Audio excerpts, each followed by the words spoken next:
Welcome back. In this video, I'll show you how to change font in iPhone. First, open the Settings app on your iPhone. Scroll down and tap on General.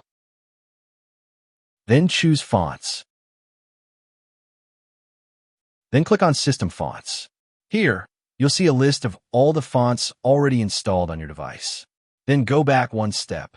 Then click on Additional Fonts. You can also browse through additional fonts that are available for download. Just pick any font you like and follow the prompts to install it.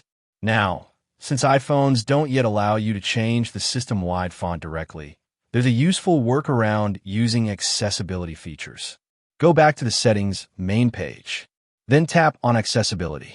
Scroll down to the Keyboard and Typing section and select it. Inside, you'll see an option called Hover Typing. Tap on it and toggle it on. Once enabled, you'll notice a Fonts option appear. Tap on it, and from here you can select any font style you prefer. Now go back to your home screen, open a messaging app like iMessage, and start typing.